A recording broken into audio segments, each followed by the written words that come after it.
and third in line in succession to the presidency. This reporter asked me what I thought about that. And I said, well, gender just isn't an issue to me. Nancy Pelosi being female, that's kind of irrelevant to me, the gender part of this, because of Title IX, being able to take full advantage, growing up in sports, knowing that equality was being ushered in there in school and sports. So this interview that I gave to USA Today, I'm sure that the reporter was looking at me like I was an alien also, because the whole gist of her report was that gender played such a big role in the political arena. And I say, I don't see that. And I don't see that because of sports. And in kind of our age, too. I'm 35, and you're 42, right? Yeah, thanks. And we're kind of in a, well, I read that I read it in the paper. Public disclosure, yeah. That we're kind of maybe a different generation, too, that these things don't, race and gender and other things don't, we don't see them as like people did in the past. Right, exactly. And that's the point that I was trying to make with this reporter. I said, Nancy Pelosi, I think she's like 60 or something. She's of another generation, and I say maybe it's a big darn deal, to her and some of her peers. But again, the gender issue is not a big darn deal to me, because we grew up in this generation where I think gender hasn't been such an issue. Growing up too in Alaska, in a family that was very active, very much the outdoors family, where we were all hunting and fishing and playing sports and all that. Gender was never an issue in our own family as to what you would choose to do for a vocation or avocation or for hobbies. So yeah, different generation, different upbringing has allowed a different perspective on some of these political issues. I think we'll switch gears here really quick and ask you about some of your likes and stuff in other sports. Your kids play hockey. Are you a big hockey fan? A huge hockey fan. I got converted. When my son was, his freshman year of high school, he had to make the big decision, would it be basketball or hockey? He chose hockey.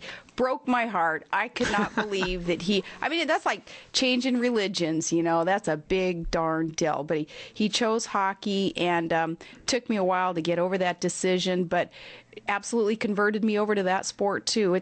It is a great sport. And then one of the girls, she played hockey. She's not playing right now. She's a basketball player. She's my favorite kid right now because she's still playing basketball. But hockey's a great sport. I love it. Yeah, we just got an ice rink here a few years ago, and but it's an outdoor one, or semi-outdoor. It's covered. But Kodiak's always been a basketball town until we got football. But now we're kind of got this battle between football and basketball.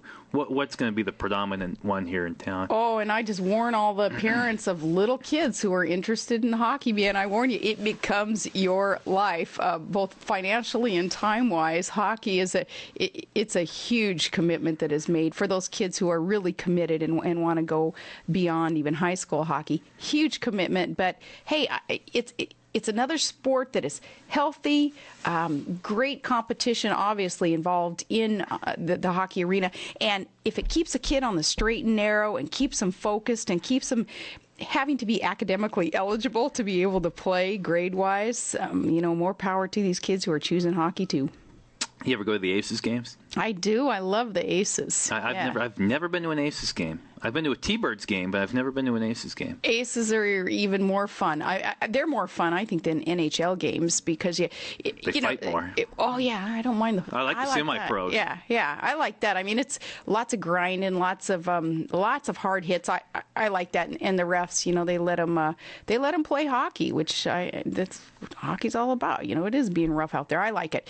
And what's cool about the Aces too, though, because it's a small state, you can run into the Aces players. You can actually get to know them there in Anchorage as they're working and being a part of the community there. And you know what a difference that makes when you know a player personally out there on the ice. You have kind of a connection with them, makes it more fun. You ever meet Scotty Gomez?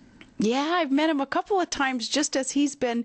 I thought this was really cool. A couple of years ago, he was just at one of the local rinks there in Anchorage. He was watching some of the young teams play. My son was on one of the young teams. He was just out there kind of hanging out, watching hockey. I thought that is really cool, this big NHL star. And he still cares about the kids in his hometown enough to spend his time at the local rink. Yeah, I remember when you brought the Stanley Cup back and seeing that on the news. Because we're not a hockey town. I'm thinking, that's a big deal. That is a huge deal. Huge. And I don't think down here that we totally understand what that is because we haven't had a lot of hockey. Yeah, it's huge. How about baseball?